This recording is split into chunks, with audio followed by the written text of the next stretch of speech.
শুধু একজন হজযাত্রীকে বিমানে না তোলার কারণে আল্লাহ অলৌকিকভাবে আকাশ থেকে 2 বার বিমান ফেরত পাঠাইছে। ঘটনাটা মাত্র 2 দিন আগের। আপনারা অনেকেই পত্র পত্রিকায় দেখেছেন, লিবিয়ার একজন মুসলিম যুবক তিনি এই চলতি বছরে হজ করার জন্য সৌদির উদ্দেশ্যে রওনা হয়েছিলেন।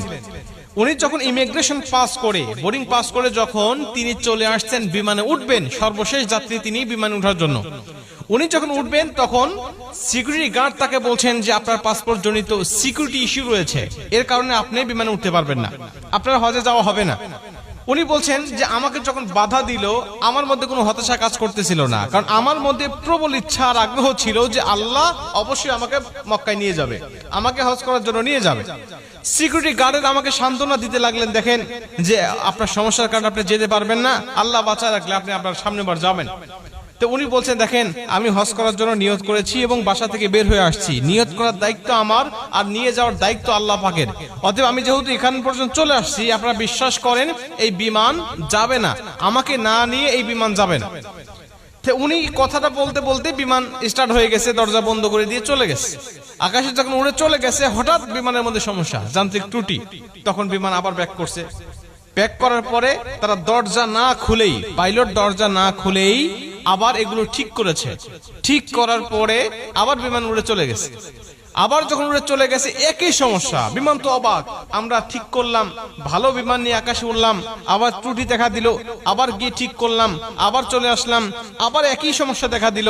উনি বলছেন আমি দ্বিতীয়বার আল্লাহর কসম করে বলছি যে আল্লাহর কসম, ওই আমের আল মাহদি যতক্ষণ পর্যন্ত আমার বিমানে না উঠবে ততক্ষণ পর্যন্ত আমি বিমান আকাশে উড়াবো না। উনি কসম করে এখানে নিয়ে আসছেন, নিয়ে এসে বলছেন যে আপনি বিমানে ওঠেন, এবং আপনাকে না নিয়ে যাওয়ার কারণে আল্লাহ অলৌকিকভাবে আমার বিমানের মধ্যে 2 বার একই সমস্যা দিয়েছে, যে সমস্যার সমাধান আমরা করেছি, কিন্তু আপনাকে না নিয়ে গেলেই সমস্যা আবার নতুন করে সৃষ্টি হচ্ছে। আমের আল মাহদি বলছে দেখেন আল্লাহ পাকের কাছে আমি নিয়ত করেছি, আমি হালাল টাকা দিয়ে আমি হজ করার জন্য নিয়ত করেছি, আমার পাসপোর্ট জনিত ইস্যু যেটা আপনার সমস্যার কথা বলছেন এটা আসলে সমস্যা নয়, তারপরে যদি আপনার সমস্যা ধরেছেন, আপনারা আমাকে না নিয়ে গেলে বিমান যাবে না, বা আমাকে না নিয়ে আপনারা যাবেন না, এই বিশ্বাস আমার মধ্যে আছে, এজন্য আমি কথাটা বলেছি। সবাই তাকে তো আগ্রহ করে ধরলেন এবং সবাই তাকে বিভিন্নভাবে সংবর্ধনা এবং সম্মানিত করতে লাগলেন। এখান থেকে পরিষ্কারভাবে বক্তব্য বোঝা যায় যে আল্লাহ পাকের কাছে যখন কোনো ব্যক্তি খাঁটি দিলে নিয়ত করে, আল্লাহ পাক তখন সেই নিয়তটা পূর্ণ করে, এটা আল্লাহ পাকের দায়িত্ব।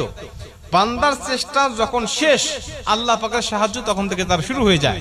বান্দা ইচ্ছা করলেই বিমানটাকে আটকে রাখতে পারবে না, কারণ এটা দেশের নিয়ম, দেশের আইন, সে ইচ্ছা করলেই এককভাবে সেটাকে পরিবর্তন করতে পারবে না। এজন্য আল্লাহ পাক অলৌকিকভাবে বিমানটাকে বারবার সমস্যার মধ্যে ফেলিয়ে পাইলটকে শিক্ষা দিতে চায়।